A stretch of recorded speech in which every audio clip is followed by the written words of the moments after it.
Welcome to a special edition of the Collingwood Rant. I'm Sly. And I'm happy anniversary, Spook.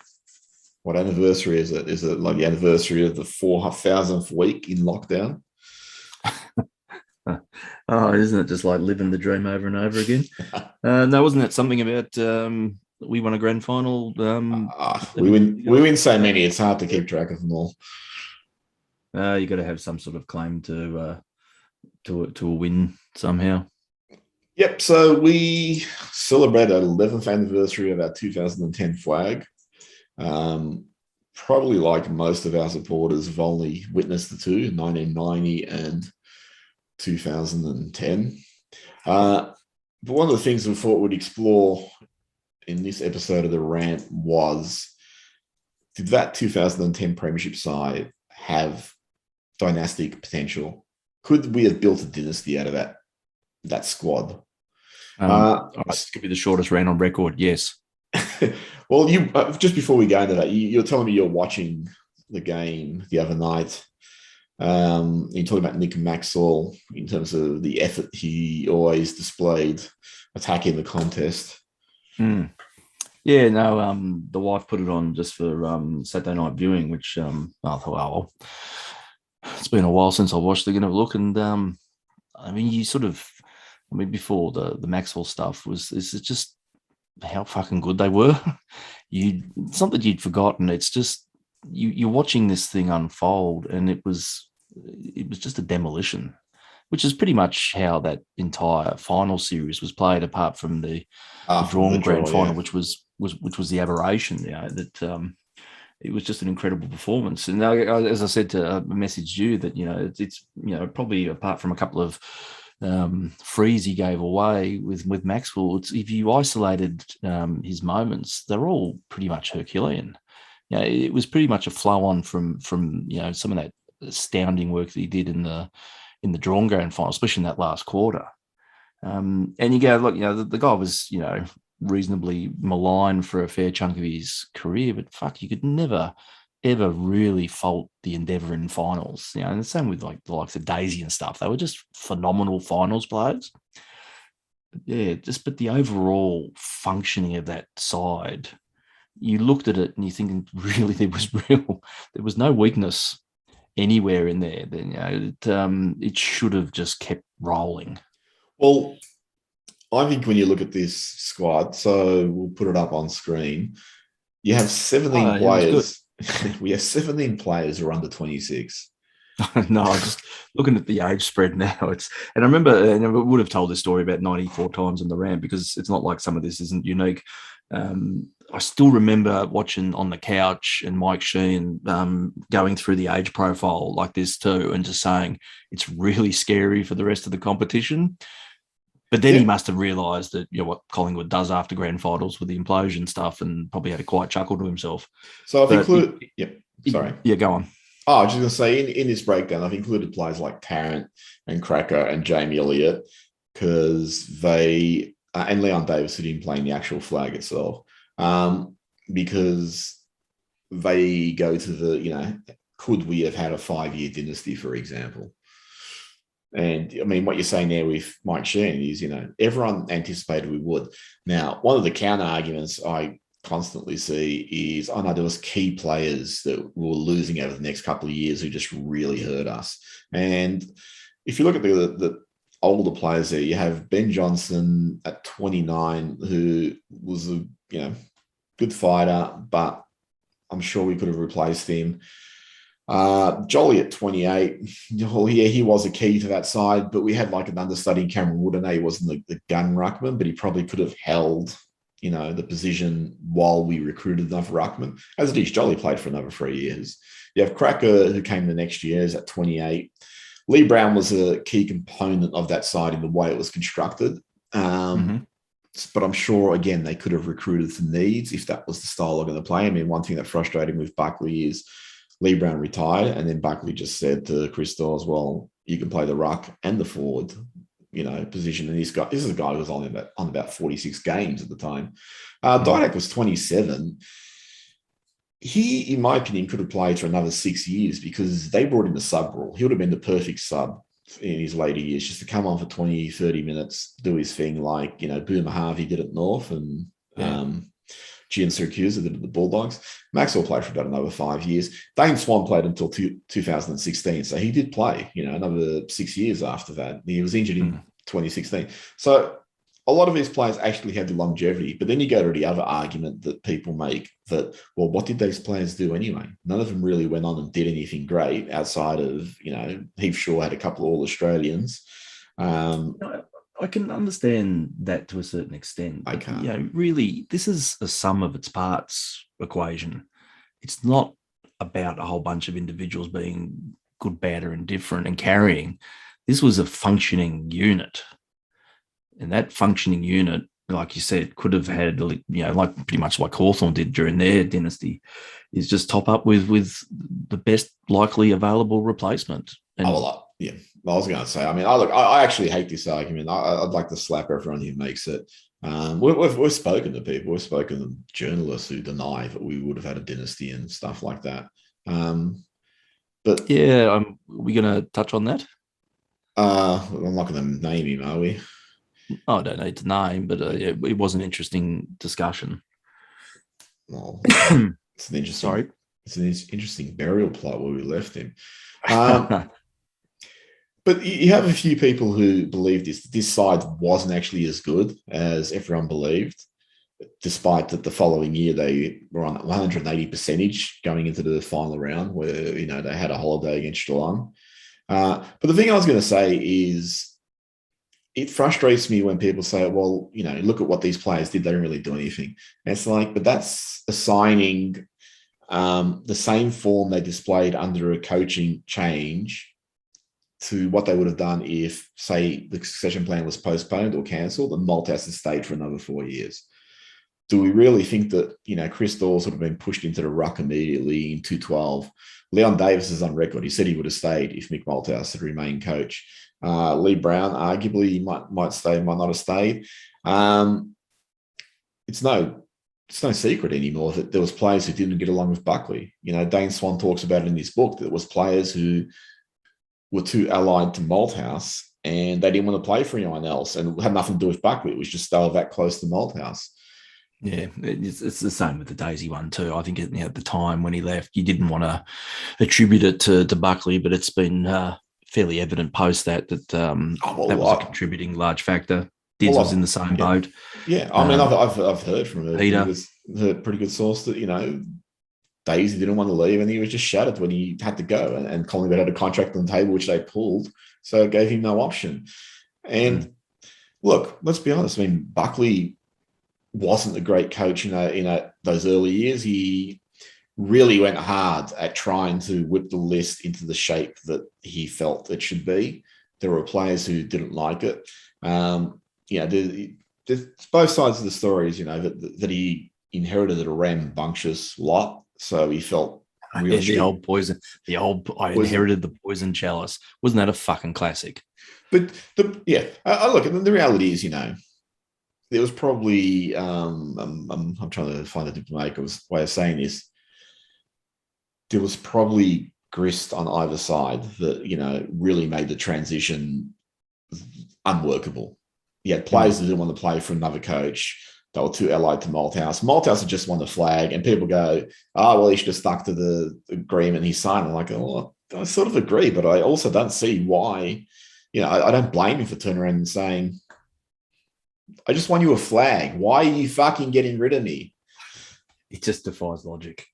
And he's openly spoken about he felt it could have been a mini dynasty. Dale Thomas and Heath Shaw have both said it. So I actually think if Malthouse stayed, you would have seen a very different progression for a lot of those players because a lot of them obviously didn't get along with Buckley, and some left or he traded them out, which then gutted the list. So then we were accelerated into rebuild. I think the other reality that we look at is Buckley's game plan sucked for, over 8 years.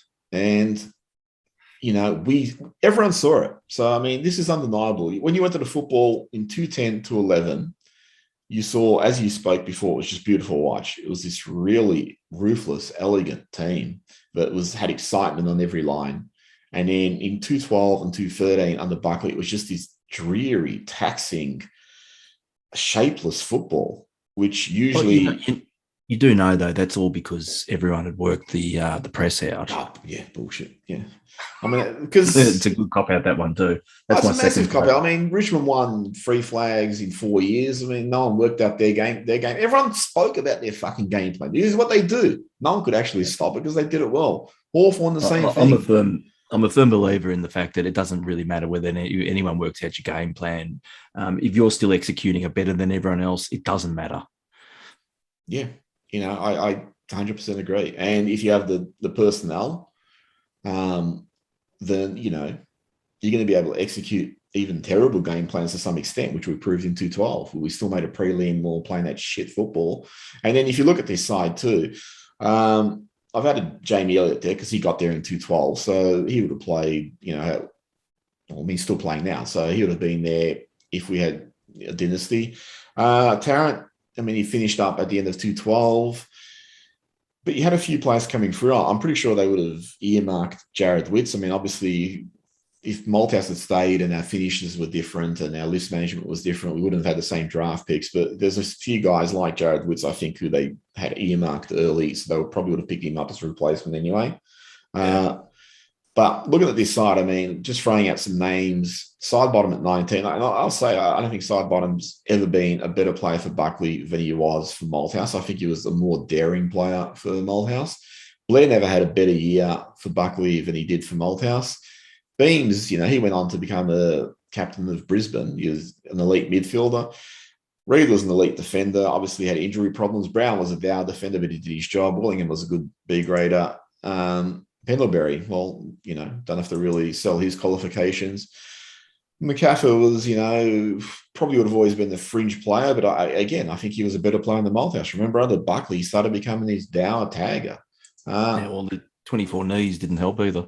Chris Dawes, there was a couple of years there where, I don't think he was ever going to be a world beater in terms of like Travis Cloke or anything, but he was a really solid forward. And then 212 just felt like Buckley ran him into the ground, playing him from the ruck to the forward line.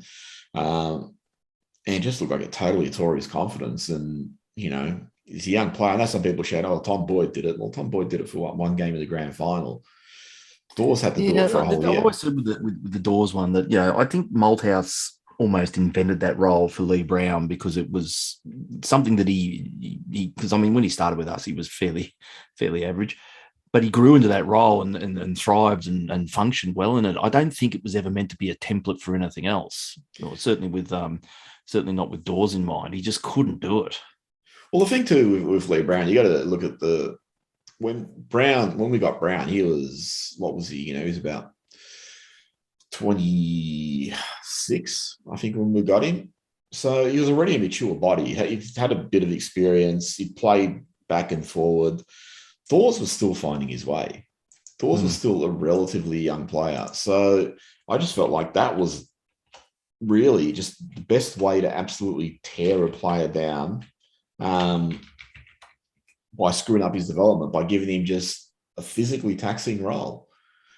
You look at the dominance that Hawthorn had with Buddy and Roughhead, and the Twin Towers. That was essentially what we were building there with Cloak and Dawes. That 2011 season, and naturally, obviously, because everything was super efficiently working beautifully, except for one or two games. Naturally, their scoring output was going to be a lot higher. But I think it was, moving forward, you would have got a lot out of the two of them. Yeah, especially with the delivery. So going into 212, Dawes had only played 48 games. So he was still, particularly when everyone says, well, it takes key tools a lot longer to mature. And you look at him, he actually retired early at Melbourne because his body just started letting him down. So how much of that, had an impact? Guys like Tuvey and Lumumba and Goldsack, they were just really good role players, each with, the great thing about all of those players is they weren't elite players, but they would have like an elite attribute about their game. Like Tuvey had this amazing breakaway pace. Lumumba had those mad dashes out of defense, which, just set up a lot of counterattacks. Goldsack was just really hard player. So even the more dour players still had something about them. And then when you look at the way they played under Buckley, they really lost that. Thomas was one of the best players in the league at that stage in 210 and 211. And then he really just sort of went downhill. Heath Shaw won All Australians. Heath Shaw's the one that really disappoints me that Buckley traded out, because really felt that Shaw was the poster boy for rehabilitation. If you could get him to rehabilitate, then you'd have been the role model for anyone else who might have been wayward. Swan, I don't think it was ever better under Buckley than he was under Malthouse. 210, he was brilliant. And then you get someone like Luke Ball, who did a mean 212. And that's another thing, is when Buckley took over, we had like those 5 ACLs. I know. And I still didn't really improve past that either. And I still believe, it's my opinion, but like I recall us saying at the time, I think they're being trained too hard. They look flat off, and you're having all these soft tissue injuries suddenly. And I know Buckley was a massive believer in hard work, and that's what worked for him. The story I always tell is the 207, he talks about like he kept coming back from his hamstring and then pinging it again every 2-3 weeks. And they kept trying to manage him through it. Then he'd ping it again. And then about 3/4 of the way through the season, he just got sick of being managed and just went all out. He said, screw it. I'm going to go all out. My body lets me down. And that's when he actually became good. And I've always looked at Buckley as someone who's just thought fanatical hard work is the key to success. And if it made me, it'll make everyone else. Whereas I don't think, it works that way. Well, I recall, who was it? Someone was telling a story about when Malthouse was coach, that he wouldn't push players into aspects of training if that wasn't their thing. Like I think the story was like, talking about Ben Johnson, weights wasn't his thing. Like he'd do the minimum of weights, and Malthouse recognised that. So Malthouse just let him prepare the way he prepared, because on the field he was producing. So how can you complain? And that's something that, like, I look at someone like Swan, who was just came runner-up in the Brownlow and won a Brownlow, and then he suddenly said, well, you know what, we need to up your preparation because you can probably get better than this. I'm always flabbergasted when people say this side would not have dominated for the next 5 years, particularly during a time when the 2 new clubs came in and were monopolising all the best young talent. Yeah. And totally agree. I think, at some point someone's going to write a book. I mean, it's starting to sort of seep out where you get people like Daisy and Heater and us and Malthouse talk about, I thought we were going to have a dynasty. It started to come out. There was some disgruntlement there, and I think more and more is going to come out. And it's not blaming Buckley specifically. If I'm going to blame anyone, it'd be the president at the time, who had all this evidence at hand about this was not going to work because of player attitudes, of ego clashes, that he was pushing a transition which was great in theory in 209. Like when they actually talked about that transition in 209, I thought, yeah, this will work well, because Malthouse at that point looked sharp. And then I think it were 2 wins and 3 losses after that Essendon Anzac Day game where Zaharakis kicked the winning goal in the last 30 seconds. And it was just like, it felt like this side feels like it's done. This club feels like it's done at the moment. But I think about a few weeks later, then they beat West Coast over there, and then they just went on this amazing run, and they were just rejuvenated, and they suddenly had focus. I know Maguire attributes all that to the succession plans, because they signed the succession plan, and then suddenly, hey, it all came good for us because the succession plan. That pan out. But I mean, he talks about it on Footy Classified. He says, the succession plan, once we signed it, we got in the prelim in 09, won the flag in 10, got in the grand final 11, and played in the prelim in 12. And he attributes it all to the succession plan. It's seriously amazing revisionism, given that Malthouse brought you to 2 grand finals, 02, 03. He brought you to finals in 06, prelim in 07, finals again in 08. He'd spearheaded a rebuild throughout that period after the grand final losses to Brisbane, where they brought in Daisy and Pendles and Cloak and Reid and Brown and Sidebottom and Beams and all these guys. So everything was pointing that way before the succession plan. Do you think Eddie Maguire might lay awake at night thinking, I fucked this up? I reckon that's probably up there with the same probability of Daniel Andrews conceding he made a mistake. Both of them are fucking never going to happen. I look at Richmond and I look at Hawthorn, and you look at Geelong's dominant period era. They never won back-to-backs, but they still won 3 flags from, what was it, 07, 09 and 11. And then even now look at Melbourne, I think they got the list build right. I think to actually have a dynasty, like a side that's going to dominate the next 5 years, you really need a confluence of the coach hitting his straps at the right time, a game plan that's really effective, and getting the list built and the dynamics of the age breakdown and the actual positional profiles. Because, as you said before, there's not a weakness in the side. You had a spine, you had too many midfielders. They were spilling out onto the half-forward flank. And you had some really talented small forwards in Didac. I mean, Metis was there at the time also, Leon Davis. They added Andrew Cracker. Then they were going to add Jamie Elliott like a year later. Is like in my opinion, they got it right. They got it right in for that 210 flag, and then they disassembled it. Yeah, I know. And, I look at other clubs which have gotten it right. This is the one thing, we're in trade league now, or trade. How long's it go for? About 7 years. So Daniel Andrews obviously organised it. I'm not sure what's going to end first, the lockdown or the trade period. Well, you look at the on the trade period. So, I mean, this is the one thing that always astounded me in Buckley's era as coach in the 218 grand final. I'm not blaming Buckley for this, but you look at the list build. I've always said it. I've always defended Mason Cox, but you had a guy who didn't even know what football was 6 years ago, playing as your full forward.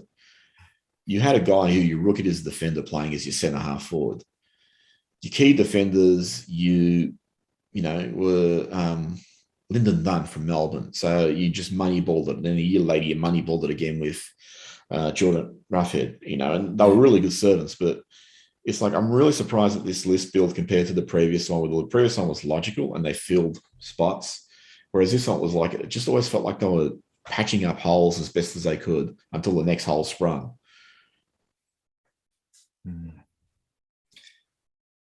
So when you look back at that era, what's your leading thought? Just another wasted opportunity, really. It was a great period of success, but it should have been bigger. Oh, it was individual success. It was really just that was the best side I've seen at Collingwood. In all my time following them. And I think if, the succession plan didn't go ahead, I think it really could have dominated for the next 5 years, and it probably could have traded grand finals with Hawthorn. Yep, totally agree. And the great thing is that since they'd won 2010, they, that at least got a Nat Monkey off their back. It wasn't like what you feel every time Collingwood reaches a grand final, like, they got history working against them. I mean, I'd love to see a Collingwood side do what Melbourne did, and what Richmond did, is just get in there and just fucking blast it, just smash it in. Or even what Bulldogs did in 16, just come in and defy the odds and find a way to win. And we find ways to lose. It's a cheery topic. Yeah, I say we should because we're a couple of miserable pricks, should finish on something a little bit positive. What's some of your favourite moments from that grand final? The victory is, I mean, the heat of smother. I remember when that happened. I thought, this is a timeless moment now. This is one of those things like Jesselinko's mark in 70, Scarlett's toe poke in 2009. This is one for the ages. I think it'd probably be remembered even higher if Heath Shaw wasn't traded out. Yeah. That would be. I texted you at the time that's a moment. They're those ones that inspire the rest of the team to go that extra mile. You talk, you hear about what Dipper said when Yates laid out Brereton in 89. And he said, when he got up and he shook the trainers off, he goes, we all just fucking looked at him and just thought, nah, we owe him for that moment. Yeah. You just find that extra 10, 15%. And I reckon we did that was just, even watching it the other night, and I've seen it 1,000 times, it's just a thing of beauty to watch. He had no right to make that smother and affect it. Like, it's not like, he had to run around Riewoldt as well to get there. And Riewoldt was just ready to launch that fucking thing into the stratosphere. It was just incredible. Yeah, I mean, the great thing too about that is if you slow it down, just watching the faces of the St Kilda supporters behind the goals go from elation to just total dismay as it happens, and I'm not making fun of the St Kilda supporters because our faces have done that constantly, but it really sums up that game. It just really took away any initiative St Kilda might have felt going into that grand final replay. I mean, Chris Dorr had a lot of little great sort of touches just that helped create goals, just things like tap-ons and stuff like that. But another great moment was that little soccer kick goal. That was sublime. Yeah. I'm amazed that doesn't make the highlight reel a hell of a lot more often. I probably would have if you stayed at Collingwood. But this is the thing too. To go back to that side, I always think one of the reasons people don't think it might have done, might have went into a dynasty is because it really was the highlight for a lot of players that season or that season or next season. Like Dale Thomas, for example, he never played as well as he played in 2010-11. Again, under a different coach, if he wasn't running into the ground and stuff like that. I don't think Sidebottom's become the player that he could have become. I think definitely. I think he's really sort of. I think I remember when I was watching him in 2009, I thought, geez, he had the audacity of Robert Harvey, the way he attacked the game, and he lost that from 2012 onward. But the point I was going to make is a lot of those players, that was their peak. And then for whatever reason, Ben Reed's another good example. He started having injuries and all that sort of stuff again. If the training regime wasn't what it was, would he have had those injuries? Cloak was never the same forward for Buckley, and Buckley used him differently. Buckley used him as a stay-at-home full forward where he'd get constantly mauled by free opponents, whereas Malthouse constantly had him running up to the wings and linking up and stuff like that. Getting him to use his aerobic tank. But I think, when you look at that side, it's not remembered as strongly because that was it for a lot of those players. They just never got better than that. And I think, again, if it wasn't for that succession plan, a lot of those futures would have been quite different. And people will say I'm drawing a long bow. You go on. Sorry. I was just say people say I'm drawing a long bow, but I think it's also drawing a long bow to say the way they played under Buckley and what happened to them is exactly what would have happened had Malthouse stayed coach. Yeah, I think when you were making all that the talk about never realising that sort of greater potential as a side, the one that kept bouncing into my head was Wellingham. Yeah, he showed some incredible skills in that grand final win, and he could have been a great player. I mean, he just tapered off to nothing. Yeah. And this is the other thing too. I mean, Malthouse was a master of getting the best out of, really. I'm not being disrespectful, not meaning to be disrespectful, but just role players, just guys who had very limited talent, but Malthouse would assign them a role, and it would just be like, oh my god, this guy looks like a really good player. I mean, you go to that 2003 grand final. You had players in there like, Ben Kinnear as one of your key forwards, Matthew Loken as, I think he was a halfback flank at that time, Tristan Walker, he was a centre-half forward changing ruck. Even someone like Rishi Cole, his career sort of went downhill pretty much, not long after that. Jason Cloak was another one who I thought was a battling centre-half back, but I mean, Malthouse was using him as a forward in that game. But in terms of exacting the most he could out of players, Malthouse did it. I never felt that Buckley was capable of doing that. He never seemed to just get like a so-so player and go, okay, you're going to be a linchpin for this side for the next 4 or 5 years. I think came close with a couple of them. I think Dunny and Ruffy really probably personify some of that to a certain extent. But I think those two players. I mean, Lyndon Dunn. I think he was a pretty high draft pick from memory. I'm going to actually look him up. But they were actually talented players, and they, so Dunn was 15 in the draft. So he was actually a pretty talented player. But those two were actually, good, solid players for their previous clubs. It's just they got superseded. Whereas, someone like Loken was really just a battler. Same with Ben Kinnear, was just a battler. Malthouse got the best out of him. Compare someone like Logan Moore to Sam Dwyer, someone like that who came in for a few years under Buckley and then just fell away.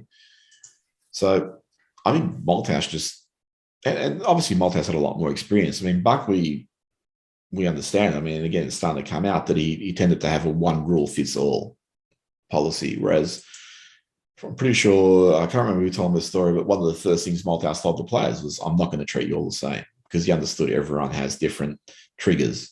So he was always able to get the best out of players, whereas Buckley was, I don't know, he's on record, he's saying, motivation is not my job. If you're an AFL footballer, if you don't know how to motivate yourself, you shouldn't be in this business, which I found farcical, because it's like, hey, I might have had a fight with my girlfriend that morning. I might be distracted. I might come in just with my head not on the job. It's your job to fucking recognize that my mind's not in the right place, and your job to make me refocus. That's why you're called the coach. Look up the definition of the word. It's part of what you're meant to be doing. Just going back to your question, sorry, after that rant, is another great memory for the 210 grand final was the Didac smother and goal in the third quarter. I don't think Didac ever smothered a ball in his life, and he leapt up, smothered, also got on his right foot, snapped it in. It's just, it was one of those games, like if you watch it again, there's a lot of little bounces in that just sort of go our way. And it just felt like from that Heath Shaw smother, things were just falling our way. It's like that soccer goal you mentioned about Dawes. It just sort of fell to him perfectly to hook it out of the air. I recall the Jolly kicked the goal. I think it was in the third quarter or second or third. He had a real purple patch. Yeah, I'm pretty sure it was the second, because it was to the right. Wasn't to the Olympic stand, it was the other way. But we were right behind that, and it performed the biggest swing to get back in. Yeah, it was like, oh my God. It's really evident on the replay as well. And it looks like it's clearly going to miss, and then it just arcs straight back in. Yeah. And then there was a couple of things they did. I think from memory, you watched it again, so you might remember, but third quarter, they had a little bit of attack for the first 4 or 5 minutes, and they obviously needed to come out and make some inroads into the halftime margin. And I think it was Jason Graham had a shot and he hit the post. I think someone else might have hit the post. It was just like, oh, geez, this is just all going right for us. Something, I think. Oh, yeah, Gilbert might be. Yeah. It was just like, oh, this is all going right for us. And it just had that feel of, okay, this should be our day. But it was just, when you watch it, it's like, it gives you joy to sort of see those things falling your way, whereas usually we don't. At what point did you let yourself think that's it? It's ours? Oh, it would have been after that third quarter. I knew going into halftime. So the halftime score was 6-5-41 to 1-8-14. And, by all rights, you'd think, well, we should smash him. I always go into these grand finals. The first grand final I went to was 1980, and we lost that by. He started off well. Yeah, I started off Collingwood. And then 81 I didn't go to, but I watched it on television. 90 I went to. And 90 is actually a good template for what I expect. In 90, you had that second quarter, which just blew them away. And I always sort of felt like that's what I want from Collingwood in the grand final, just to hit the accelerator and go bang.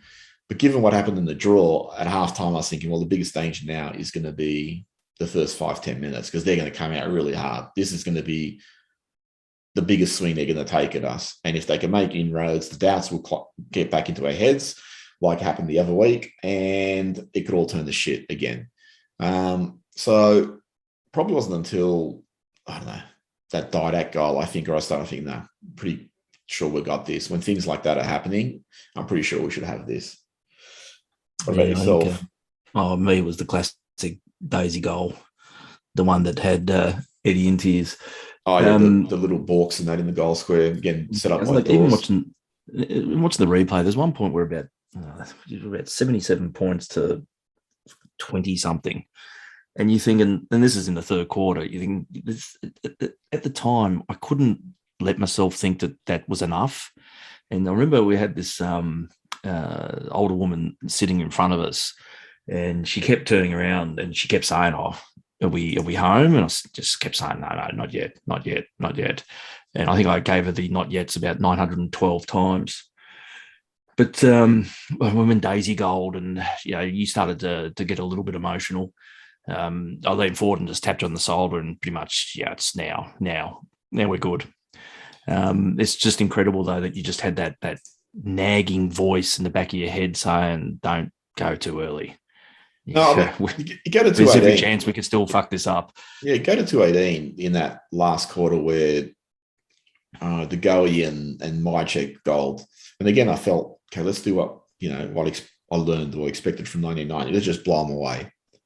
I thought when Cox Gold in the last that I thought, geez, that could be enough. I felt, starting in your head, you're starting to go, oh, all right, we should just keep going from here. Yeah, but the point I was going to make is that you always have that nagging voice.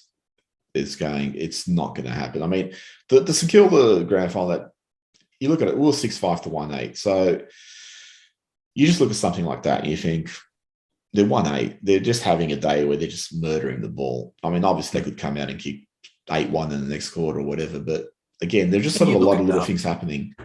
The Saints the previous year butchered the ball and cost themselves a flag. Yeah. They kicked themselves out of a win. Yeah. And that's the one I thought they should have won. I think they were lucky to get close to us. It was just that we choked more so in that draw. Yeah. It felt very much like 218, where we just got to a stage where we thought, shit, we're 5 goals up. Let's not fuck this up. And then they just lost some of that audacity.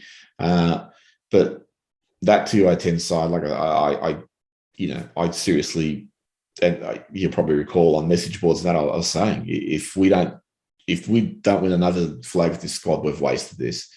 And the events of the succession plan, I know people keep rationalizing. I think sometimes they rationalize it because it's the only way they can find the whole debacle palatable, to be able to tell themselves there was nothing there. But geez, in doing my limited research for this and bringing up these list of players, just looking, I was going, how the fuck did we fuck this up? Travis Cloke was the best power forward in the league in 210. He was 23.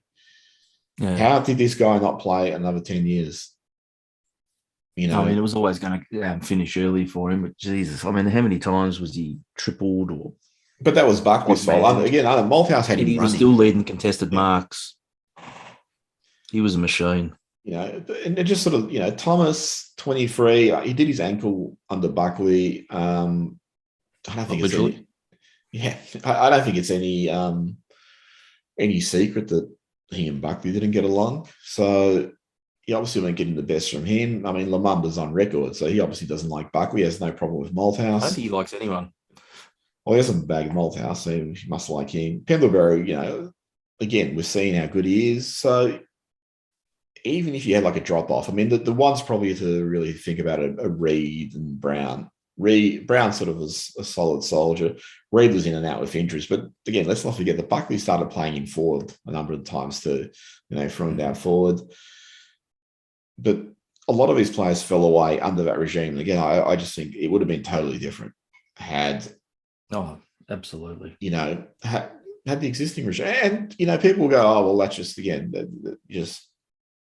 that's a hypothetical. You can't prove that. It's like, no, I can't prove that. But I can point to the insane injury load that happened from the moment Buckley took over and say, well, something obviously changed there.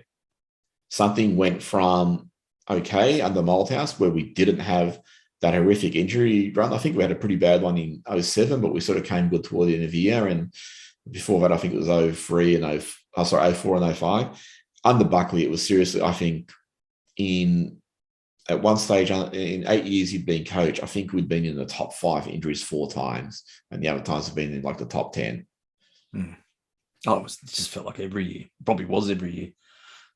Well, something obviously changed, So that's not drawing a long way. I mean, just look at the injury, runs. Something changed, and we said it. We've said it in the rants of the last few years. You look at the way the players play at times; they just look tired and flat. They look like they've just had nothing left in their legs. I always recall criticism of Tom Hafey when he was coach in '77, and the draw after draw. But I remember like some of the players saying, "Well, all we really needed was a light run and would have been good to go." But Tommy trained us into the ground, and we had nothing left the next week.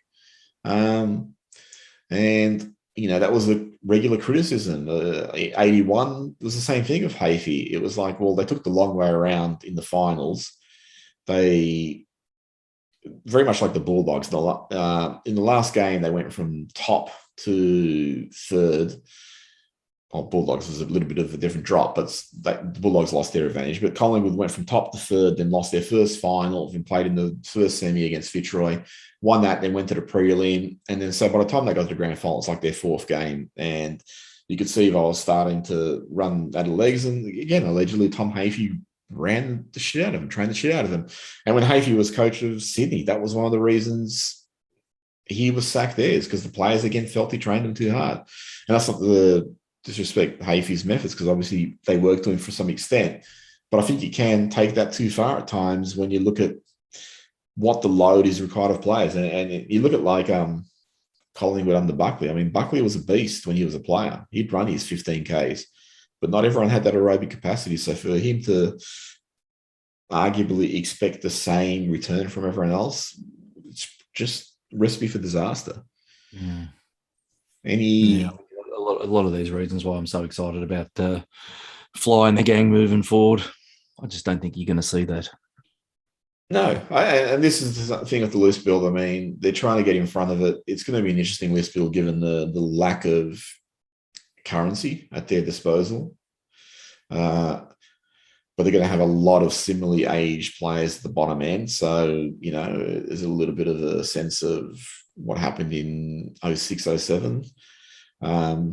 In getting all these young guys in there, and hopefully the older players will provide that framework that guys like Buckley and Burns and Licuria and O'Brien and Rocker all provided for these new guys coming through from 206 to 209.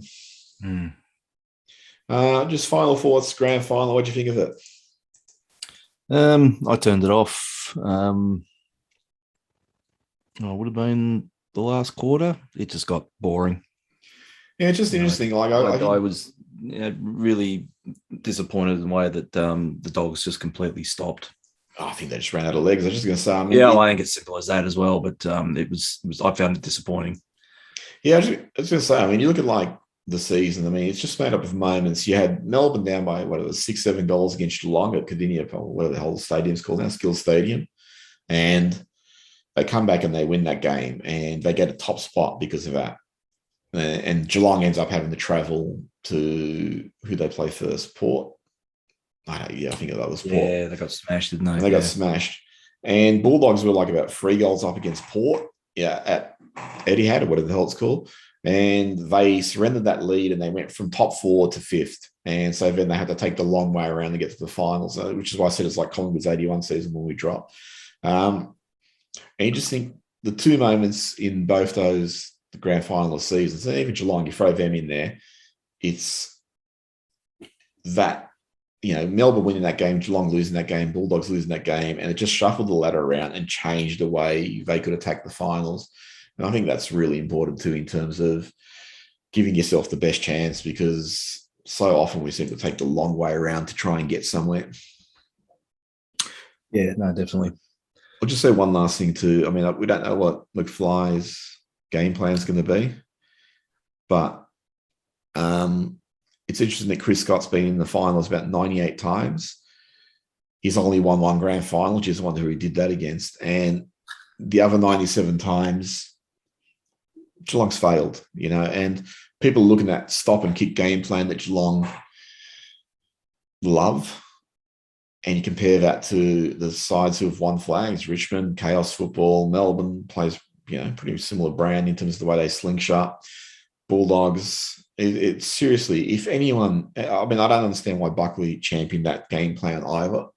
But seriously, there's enough evidence now to prove, I just fucking run the ball. Run the ball and give your forwards the best chance at it. Yeah. It really, like Melbourne showed the value of having a couple of big-bodied clearance mids. They turned the game. Well, we'll look at that next week. We'll look at our list management and what's going to happen. So then we'll have obviously a little bit. We did one trade this today where we traded about 48 picks for another 27 picks. I actually don't mind that one. I thought they did well. And that's primarily, I know it's always fraught with peril trading future picks, but when you finish down the arse end of the ladder, what have you given away? You pretty much, if you're going to bottom out again next year, it's no better or worse than where we are right now. So I didn't think that was too much of a big deal. And I think it clearly gives you sufficient points and a few other options. So I think it's a reasonably good move for them. They just need to pull the other stuff off. I think it's going to depend where they finish again. I mean, so they traded its future second, third, and fourth round picks to Gold Coast, exchanged for 22, 46, 58, 79.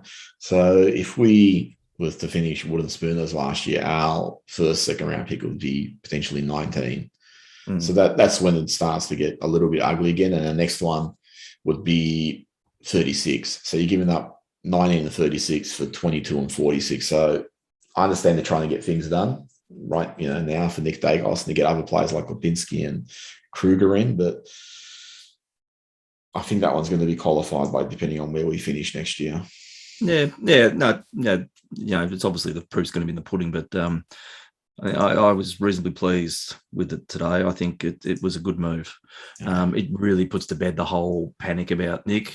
You still got the potential of trading out a couple of second and third tier players in Sire and Cox and stuff that you might get some value back in. Really it's going to be a suck it and see thing, but no, I think it was a good first day for us. So, I mean, when was the last time you recall us being involved in the first day? Because there's every chance, I think, because we got pick 2 in the preseason draft. Was it Kruger or one of them? Who's it? Was it Kruger and who's the other guy we're interested in? Lipinski. One of them's a free agent, so you're almost guaranteed to get him without too much trouble.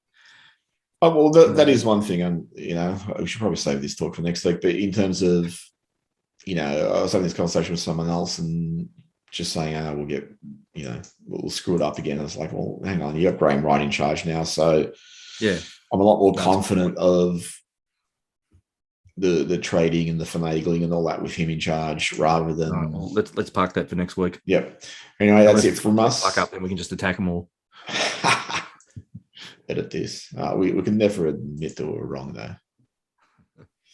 One last question, actually. You think we'll be able to lock down next week? No chance. What planet do you live on? Fucking hell. Do you think we'll ever be able to lock down? Certain people in this state, there's a cure for erectile dysfunction being in a lockdown all this fucking time. Not looking at any dick wit with glasses. Yeah, wear glasses. Anyway, that's it from us. We'll speak to you next week. No, let's speak to them next week. Later. Catch.